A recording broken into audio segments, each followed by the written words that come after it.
Otters. These charming little carnivores live on 4 continents and capture our hearts wherever they are. But despite their cute appeal, otters do not live easily alongside people. But here, beneath Singapore's glass and steel skyline, this family of otters flourish. And in front of me is the most famous family of otters in the whole of the country. These guys are known as the Bishan family, apparently. There's about 16 of them, and they've become local celebrities. The people here absolutely love them. And yes, it might not seem like the most natural of environments for the otters, but we also have to remember that here, they're actually free. Here they live happily, enchanting local and international tourists alike with their playful antics. But outside of this unique story of hope and harmony, otters are under threat. Once hunted for their skins, now otters face a new problem. Their own charming nature is fueling a huge surge in their illegal trade as pets, and it seems that the rise in social media is instrumental in driving their demise. My name is Aaron Jakowski. I'm an environmental photojournalist who has spent the past decade documenting our relationship with the natural world, both the good and the bad. Now, I'm embarking on an investigation into the exotic pet trade, following the story wherever it takes me. With the support of World Animal Protection, I'm going on a 1,000-mile journey across Asia to uncover a network in illegal pet trading that stretches from Japan to Indonesia. It will include Instagram stars, exotic locations that are both idyllic and shocking in equal measure, and some even dangerous, all in an attempt to uncover the truth about otters and the exotic pet trade. My journey starts in Japan. So I've just arrived into the heart of Tokyo. As you can see, this place is complete and utter chaos. It's bright, it's loud, there's millions of people wherever you go. So it's not exactly the kind of place that you normally associate with wildlife. However, I have heard that there's a new animal craze that is fresh on the streets of Tokyo. So let's go and check it out. Tokyo, the world's largest metropolis. Rich in tradition and culture, and densely packed with millions of inhabitants, Japan's capital is hardly the first place you'd visit if looking for wildlife. However, in recent years, a new phenomenon has swept through this concrete jungle: animal cafes. The premise is simple. Pay a cover charge to sit in a cafe where it's possible to pet a number of cute domestic animals. But as businesses compete for customers, there has been a disturbing shift to the use of ever more exotic species. And one animal seems to be more popular than any other: the Asian small-clawed otter. Following World Animal Protection research, I went to the first and arguably most famous otter cafe in all of Japan. We've got 1 hour with the otters, and you can pet some of the different animals in here, and then you come outside, and included in the price is this little bowl of otter treats. Do they stay in here all day? Inside.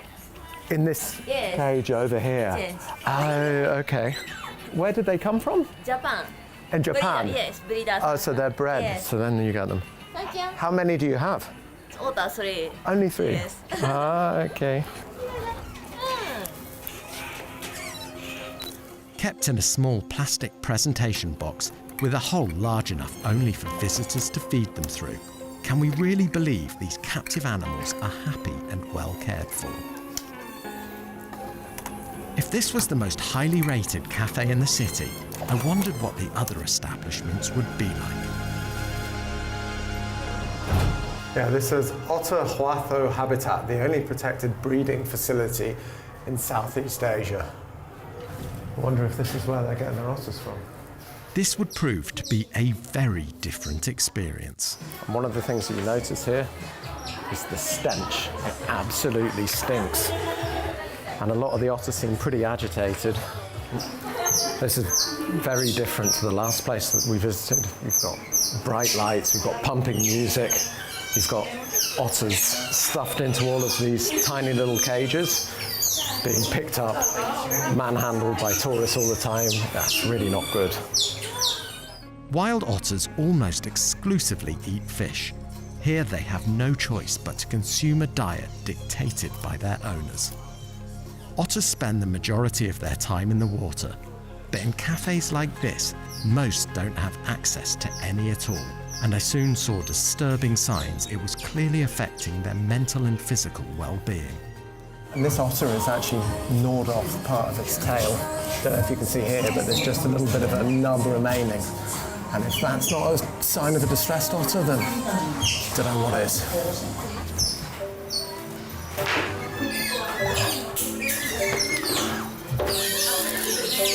Speaking to the staff, I tried to discover where these otters were coming from. So they're a breeder? Breeder, yes. In Indonesia? And then you buy the otters from Indonesia? Yes. And they send them to Japan? To Japan. So the way of justifying what's going on in these rooms here is, and this is from the conservation centre in Indonesia, the mother has only 4 breast milk, but the otter can birth 5 to 8 heads of baby otter, so the otter gives birth to 5 to 8 babies. If we let them live in nature, some of the baby otters will die. Now, I don't know about you, but I'm not sure that that is any justification for this. The popularity of otter cafes in Japan has been steadily rising, with more than 10 establishments across the country. Despite the growing trend, not all locations were quite as comfortable placing their animals on clear display. And it soon became clear why not. Sit down. Thank you. You having fun? Hey guys. Oh no, no. Here you are. Here you are. Is that nice? Oh. I've only been in this small room for about 10 minutes with this music playing, and I'm already starting to lose my mind. So imagine what it's like to be these otters who are stuck in here almost all day, every day.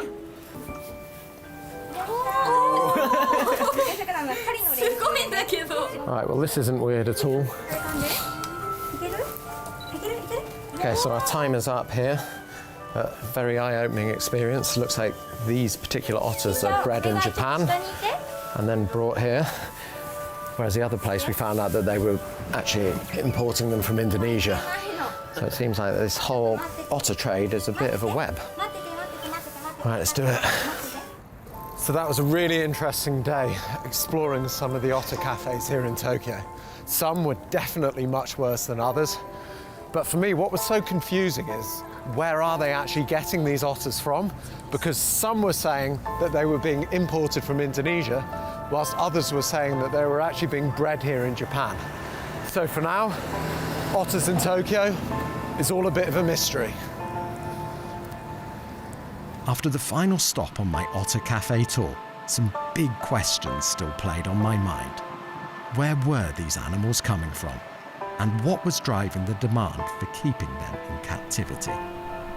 But it was a mystery easily solved after browsing the internet. The popularity boom of otter cafes and otters in Japan is clearly being driven by social media. Recent reports show almost 1 million otter-specific social media subscribers across the globe. After cats and dogs, could otters be the internet's favourite animal? One organisation that has begun to take up their cause is World Animal Protection. The recent increase in the number of otter cafes that are popping up around Japan, as well as the amount of otters that are showing up on Instagram and becoming Instagram famous, is really driving the pet trade and the desirability for wanting an otter as a pet. It's very similar to the popular cat cafes that they have, but in this case, of course, they're using wild animals. And that interaction with humans is really driving a false narrative that these animals are easy, that it's acceptable, and that they would make good pets. So, could social media, normally a force for good in conservation, actually be contributing to a vast illegal trade in wild animals? To find out what would motivate someone to want to keep an otter as a pet, I went to meet two of the world's most famous otters, and I was instantly charmed. Nice to meet you. How are you? Hello.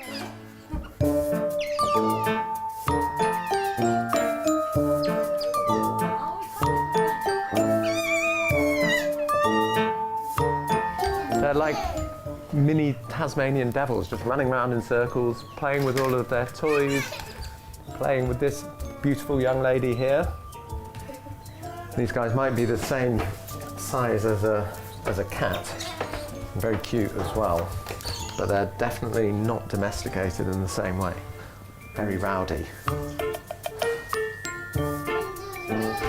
And what about access to water? Ponchan said we've got to be very careful because it can get quite wet in here, because the otters get very excited. They even have a little paddling pool. Check this out.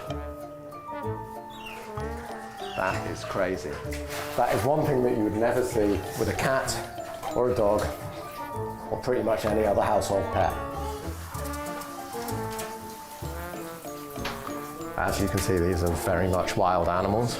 They have a lot of energy and they also bite as well. Why is it that your otters became such celebrities? アメリカの竹千代が食事をするシーン、あれからの影響で人気が出たと思ってます。 So what's it like having otters as part of your family? まあでも犬や猫と同じようになんか群れの動物なので家族という感じを私たちももっと触れ合いたい動物たちと。 Would you recommend, say for example, I came to you and said I want to buy an otter? Would you recommend it or not? カワウソ飼うのは誰にも勧めません。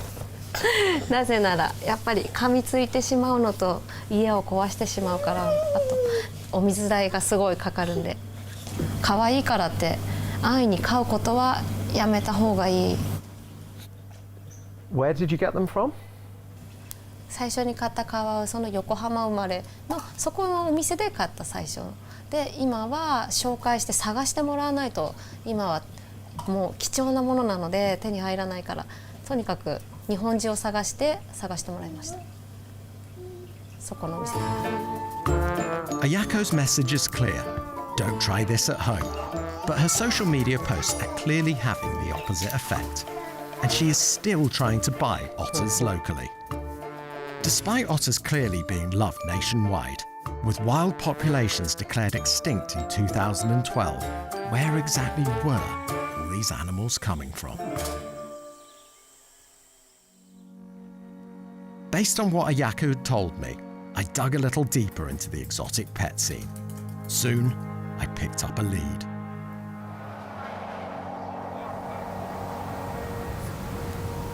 I've just arrived into a city outside of Tokyo called Yokohama, and I'm here to visit what seems to be a rather infamous zoo-stroke-pet store. They call themselves a zoo, yet from their website they seem to sell anything from anteater to mountain lion, many different types of monkeys, and possibly otters. I'm a little bit nervous because I've got no idea what to expect, but let's give it a go. Owls, I think that's a serval, sloth, penguins, squirrel monkey, and chameleons. I'm not sure I'm ready for this.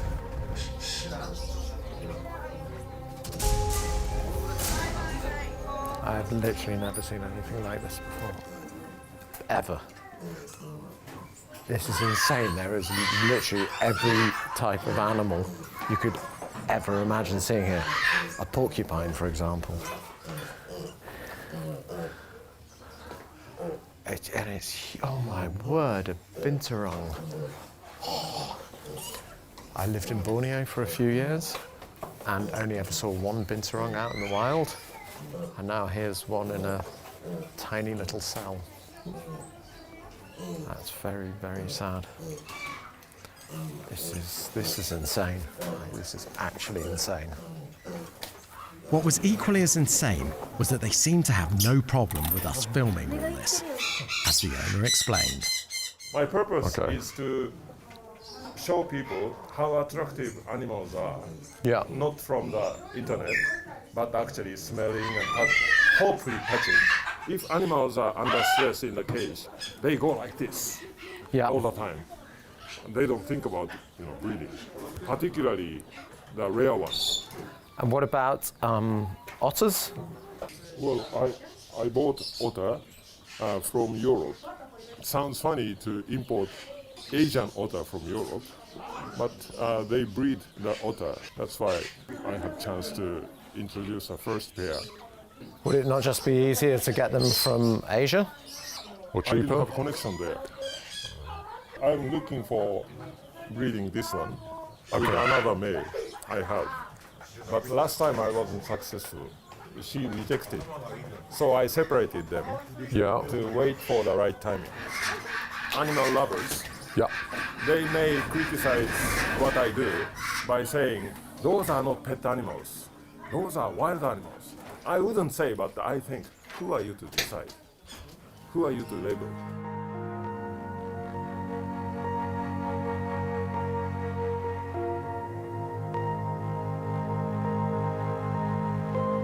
Those baby otters were shown on TV show, and unfortunately that bring the otters into has a popularity. And the reason why I say unfortunately is we don't have enough supply, so some are smuggled in.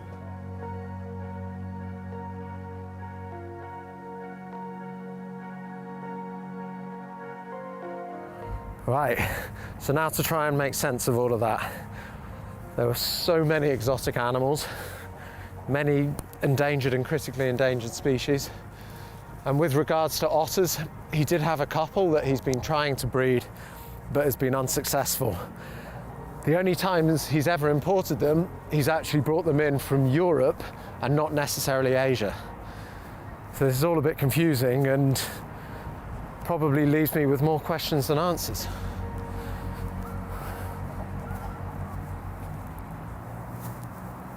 Despite how open the shop owner was about his justification for keeping these exotic animals, how much closer did this really bring me to solving the mystery of otters in Japan?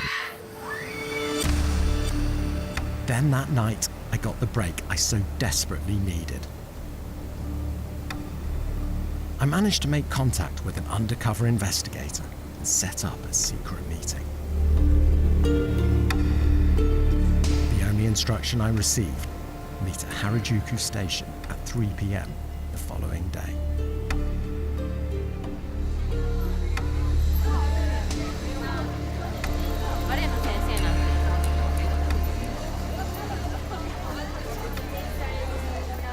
Now, you've just been involved in this major operation about otters. Can you tell me a little bit more about what you learned? 昨年の秋頃から、覆面捜査員ということで、ほぼ全国っていうのはおかしいですけど、7割、8割ぐらいのカワウソ関係のペットショップやカワウソカフェに行ってきたんですけれども、とても不思議だったことが、そのカワウソさんたちが、みんなタイやインドネシアから正規に輸入してきたと言ってるんですけれども、それの正式な免許というか、そう証明するものがなかったり、カワウソの輸入に関して、今、ペットブームですごいカワウソが入ってるんですけど、詐欺グループ、マフィア、詐欺グループが関与していると警察が、今、捜査のメスを入れてると。日本のヤクザ、私の経験上、必ず入ってると思います。Is a real link to organized crime here. So does that mean that this is a very dangerous investigation for you? 知らないところで交通事故にあったり、海の底に沈められても、それはわからないですね。なぜならものすごいお金だからです。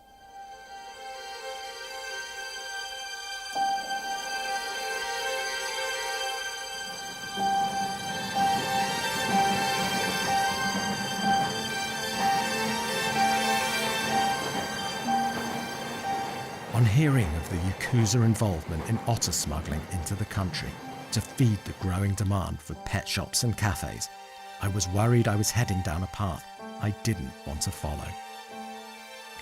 I had to find new leads in this investigation. It was time to leave Japan.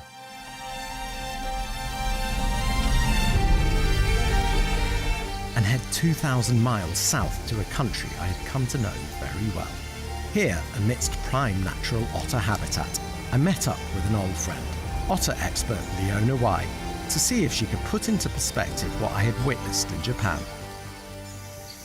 What is it that you think that other people love about otters? Well, first of all, they're adorable. So, which is why everyone wants to watch them. And they also have this like unique human behavior in terms of family bond. So if we see them, like we can always relate to ourselves. So you know that people like to keep otters as pets. What do you make of that? Bear in mind that they are a wild animal. So even though they are cute, but their behavior is wild. They're not like cats and dogs. It is wrong to keep otter as a pet.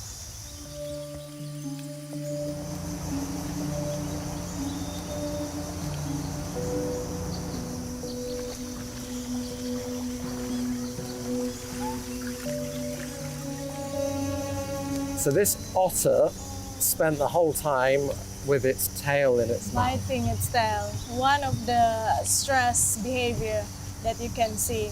When they are stressed, they will do this. One of the otters had actually bitten its tail off. Really? Yeah, that's one of the signs that shows otter is really stressed. Are there any of these cafes here in Malaysia? Well, there is no otter cafe in Malaysia, but I do know some people keep them as a pet. And they can easily bought them online actually. And they normally do the advertisement in Facebook. And is that legal? No, not legal, no. Do you know how to do that? So if we were to go online, would you be able to actually show me how to buy an otter? Yes, yes. Wow. It's sad, but yes, I can show you. Okay.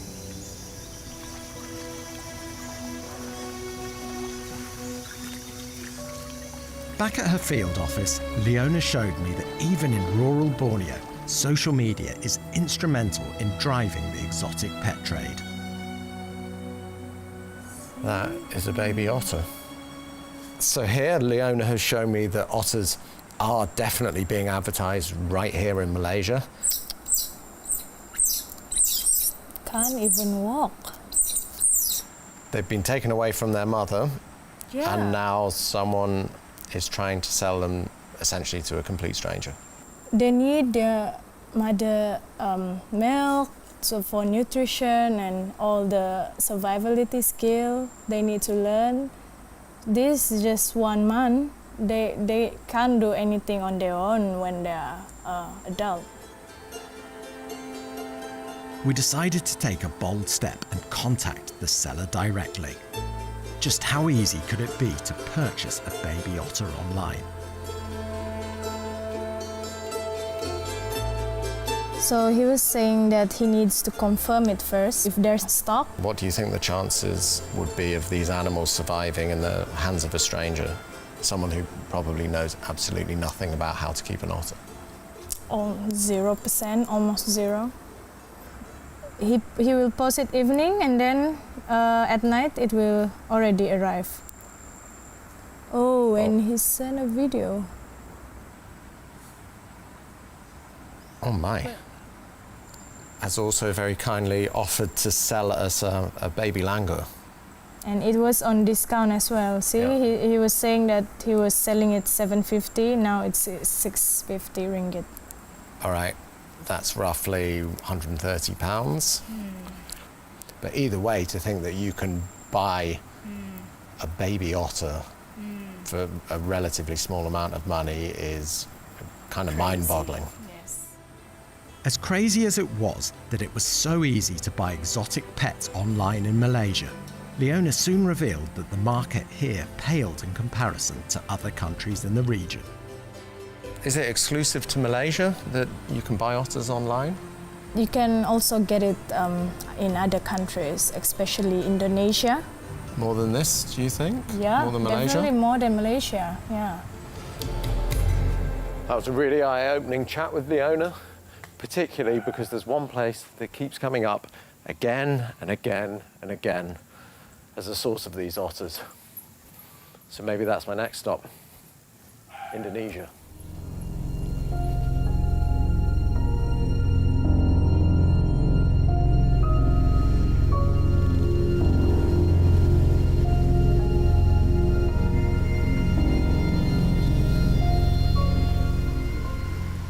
Meeting up with World Animal Protection Evidence Manager, Abby Parker, she took me to a location they had been closely monitoring for a while. We're currently driving to the outskirts of town to go visit the Malang otter breeding farm. Our intelligence suggests that this is a captive breeding facility for otters. Most recently, it's also declared itself as a conservation entity. What's interesting is through our research, we found out that the owner of the farm also owns a chain of interactive otter cafes in Japan, which is where we believe the otters from the Malang farm are being sent. Has anyone from World Animal Protection ever visited this place? So this is where things get a bit interesting and a bit dubious. So we've tried to gain access to this farm. After all, it's a breeding centre, it's a conservation facility, and it promotes itself in a very positive light. However, our investigators have always been refused access. And the question is, why? What's hiding behind those doors? Arriving at the centre, we went to see if they'd allow us to enter. There we go.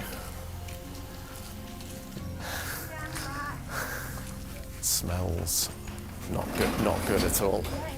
Instantly being denied access, we tried to obtain as much information as possible. How many are there? Kalau boleh tahu berapa otter adanya di sini? Kurang-kurang. No idea. No idea. More than 20? Lebih dari 20. Yeah, about it. Yeah. Can you hear that? That sounds like a lot of otters. And are they having babies for the release? Apa ada bayinya, Mas, untuk dilepas liarkan? Tidak. No. So if they're all older otters, where do they get them from? Kalau yang lain dapat no idea, but maybe from the government because this is the center, like yeah. For someone who seems to have worked here for over a year now, he doesn't know much about the operation. Doesn't know where the otters are coming from or where they're going to. So everything certainly sounds a bit dubious. Also the fact that they have no babies. And when you're supposed to be an otter breeding centre, it feels a little bit strange that you don't have any otter babies at all. So somewhere behind all of this building work and these high fences is an otter conservation centre. It's not like any conservation centre I've ever seen. But without imagery from the inside, all we could do was speculate. Well, for a facility that claims to be a breeding centre, there was no sign of breeding, not even any sign of cubs. And for a site that claims to be a conservation centre, there was no sign of any sort of conservation activity going on there. And ultimately, no sign of release back into the wild. But there's one thing that's definitely clear. There's a lot more going on behind those closed doors than they're letting on.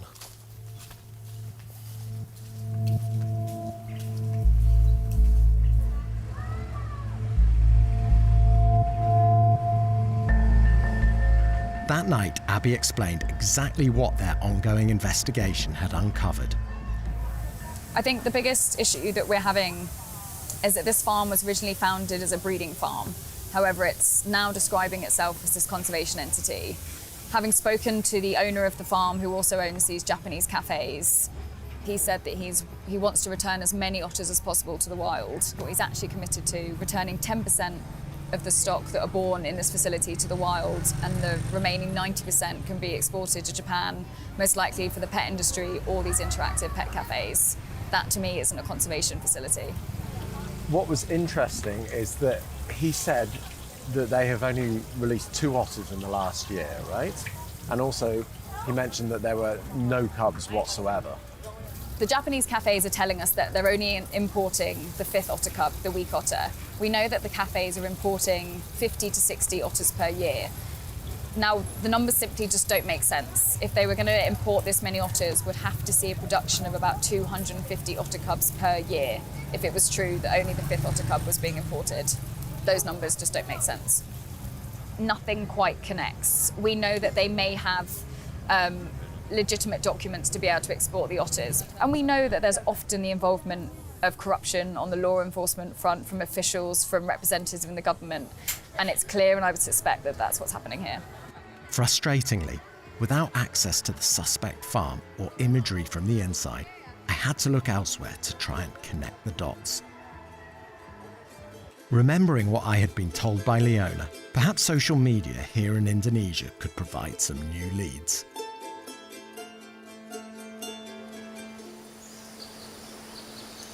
In an attempt to get some inside information, I headed to the rural outskirts of Indonesia's capital city, Jakarta, a known hotspot in illegal wildlife trading.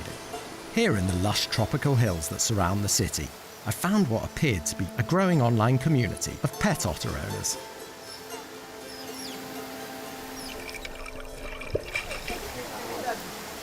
And you can call me Farah. What's this one's name?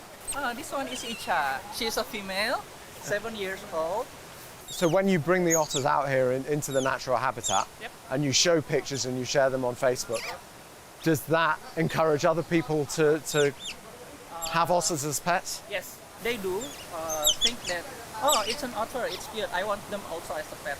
But we also tell them that actually keeping an otter is a commitment, a big commitment. So we have this slogan. Slogan is 3B. 3B or 3B, which is bau or smelly. You must be ready to brace the smell. The second B, bau, boros. Boros is expensive. They eat a lot. They can eat something like 20% of their weight.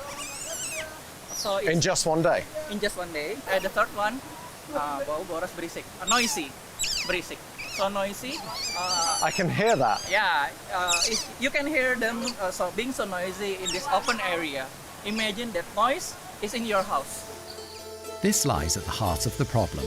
There are domestic animals which have been bred for thousands of years for our purposes, and there are wild animals that, superficially, can connect with us, but at what cost to them? Have there been any relationships formed between the different otters? One of the vision of this community to bring together a lot of people like this is also to bring their otters together so they can join themselves into a breeding program. They will have a better cage, better water, better food for them, and they will breed. And that's what we are trying to encourage people to do. So you all have a big get-together, all meet at the waterfall, Yeah, otters play together. yeah. How do all the otters get on with each other? Some of them are getting friendly, but because some of them are also belongs to the different packs, sometimes there's you can see a rivalry among them. Do they fight? Sometimes they fight. That's why we are wearing harness on them, so that we can hold them when they're trying to fight each other. Okay.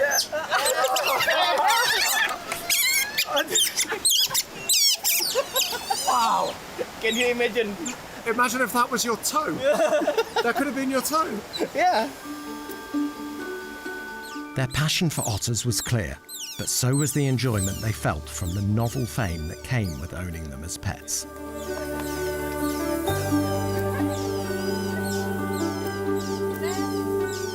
But this didn't change the fact that these otters, forced into domestication, were clearly incredibly difficult to look after.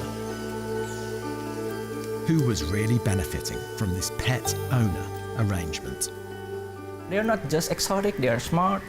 They are really, really loyal like a dog. And also they are cute. So people in the house can accept them as an exotic and a cute pet.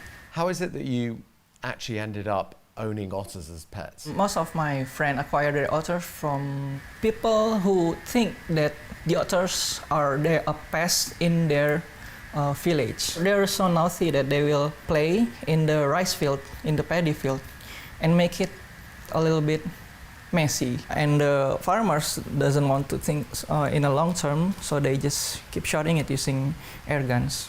After they shot these animals that they think it's a pest, they will find babies around.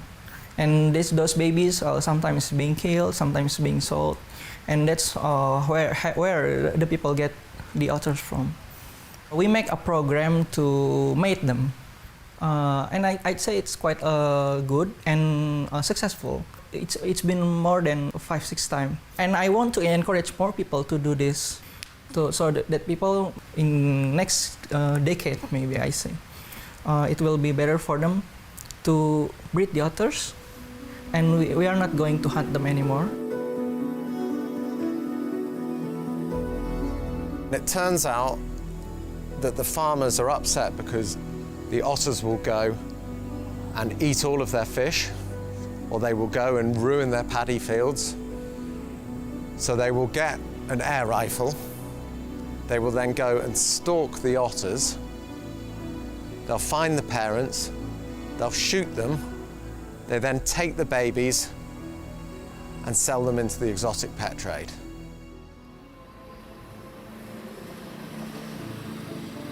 My journey was finally bringing me ever closer to the people who were actually taking these otters from the wild. But despite this, a number of questions still played on my mind.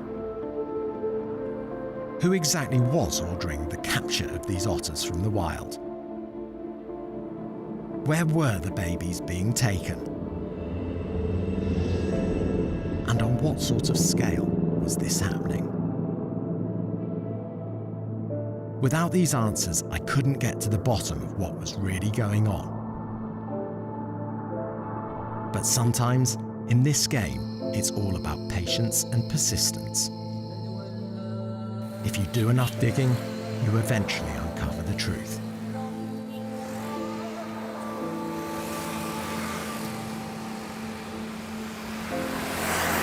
Overnight, I got a response from someone who is working in wildlife trafficking here in Indonesia. They want to meet up now. I'm not sure exactly what they want to talk about or how much they know, but let's have a chat with them and let's see what they've got for me.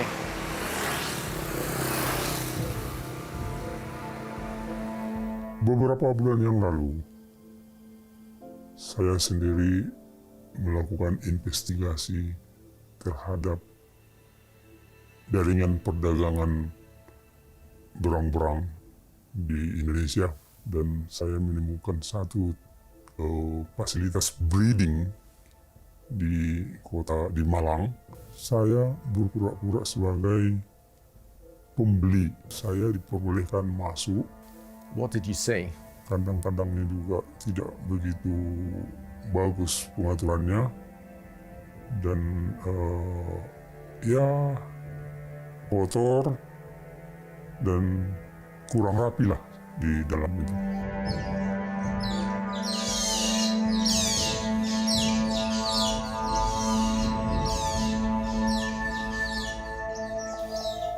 I don't know how anyone could ever claim that this has anything to do with conservation. Did they say where any of these animals were coming from? Para pekerja di breeding facility itu tidak menjelaskan secara detail dari mana mereka mendapatkan berang-berang yang ada di sana. Mereka mengatakan bahwa untuk hal-hal seperti itu harus berbicara dengan manajer mereka. And what about figures? Did they tell you how many of them were exported? Namun rata-rata tiap bulan yang mereka ekspor itu antara 12 sampai 15 berang-berang khusus ke Jepang. If I wanted to find out a bit more about this story, is there anywhere else that I could go or anyone else that I could speak to? Kalau Anda tertarik untuk melihat atau menemukan berang-berang, pergi ke pasar Jatinegara atau pasar Pramuka. Kebanyakan satwa itu tidak berada di tempat. mereka selalu menempatkannya di tempat yang lain. Tapi kalau Anda mau beli, mereka akan membawanya. It was now conclusive. The Malang farm could only be a front for laundering wild-caught otters and then legally exporting them to Japan. But was this just a tiny window into a much larger industry? To try and solve this mystery, I headed to the largest pet market in the entire country.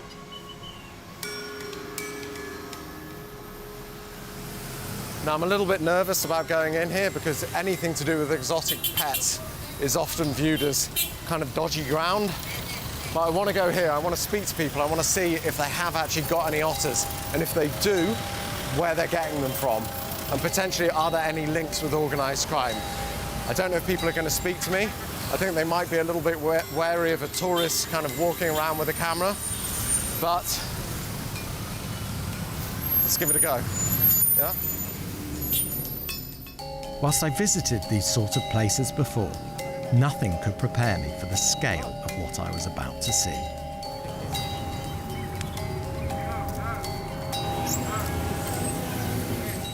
A plethora of exotic animals sat in tiny, disgusting cages, distressed and sweltering under the hot sun.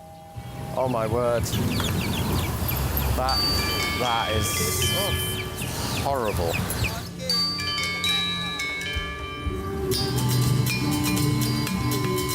Look at this, like just baking in the midday sun. You can tell how much I'm sweating. Imagine what these poor guys are doing.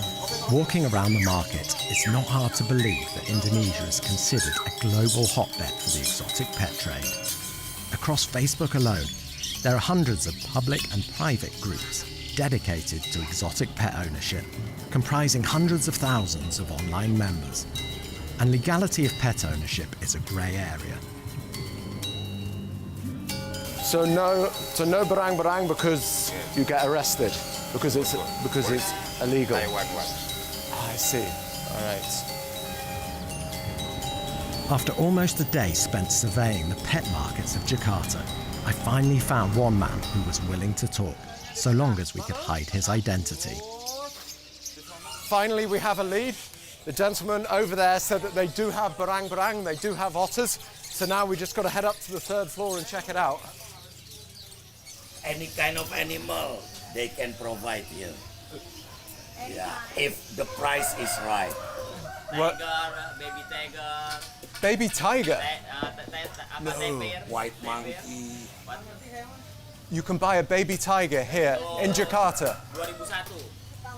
You know, third world countries, you can pay the police, you can pay for the authorities, okay? Right, so we finally got a bit of credible information, and it turns out, or we've just been told, that this morning 4 otters were traded from this market to the market we were at earlier, even though we were told all morning that they haven't traded otters in years. There's clearly something suspicious going on here, and I think that someone doesn't want me to know the truth. Despite the new intelligence, I was convinced I'd be unable to get any of the sellers to open up to me about their illegal activities. I had to find another way into the market. However, the same social media that led me throughout this investigation also led me to some dedicated animal rights activists, and I arranged to meet one of them locally who was prepared to help. Once again, their identity is hidden for their own safety. So last night I made contact with someone who's willing to go into the market for us undercover and pose as a buyer. So just off to meet him now downstairs and attach a hidden camera to him and send him back into the market and see what intel he can pick up. Now this goes under your shirt.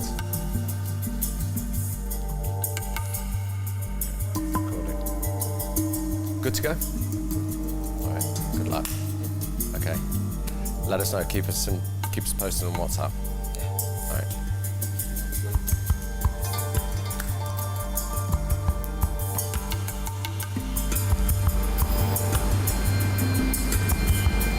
After an anxious wait, we finally made contact. I message has just come in that he's managed to locate the stall of the otter seller. He's not there at the moment, but he's going to try and get his contact details and get him to come back. And in the meantime, he might ask some of the other sellers whether they have any otters. Feeling a little bit nervous over here. Okay? I'm good. How'd it go? It went well, I think. There's a man who is a buyer from local people who want to sell any kind of animals. What you looking for? A wild one or a tame one? Is it different? Yeah, because the wild one is cheaper. Umuran berapa? Umuran berapa? 5 bulan. I text you later and we'll meet again tomorrow if you want. I said, can I send it to other city?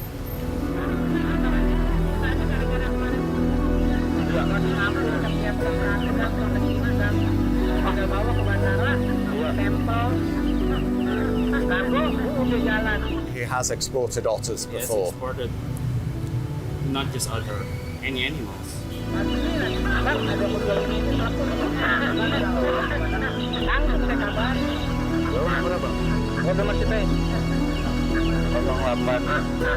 And so, with that single inquiry, a chain of events is set in motion.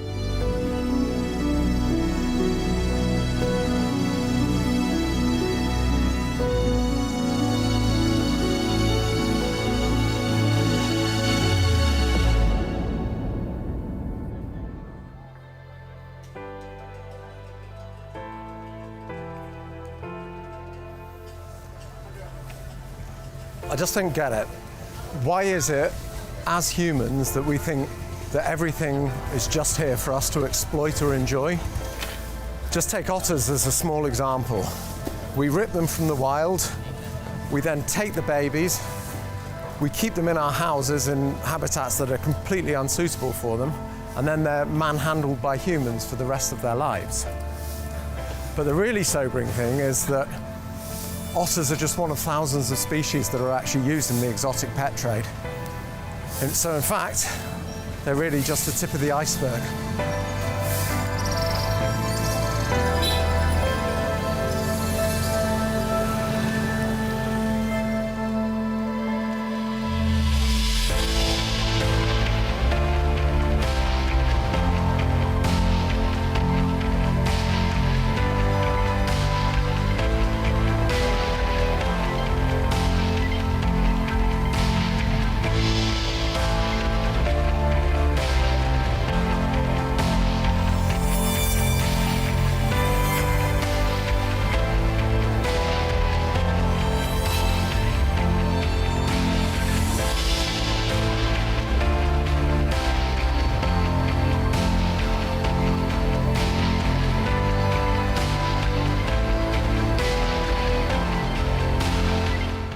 What we're asking people to do and how they can help stop the global rise of the exotic pet trade is to simply not buy them and simply not accept that wild animals belong in our homes.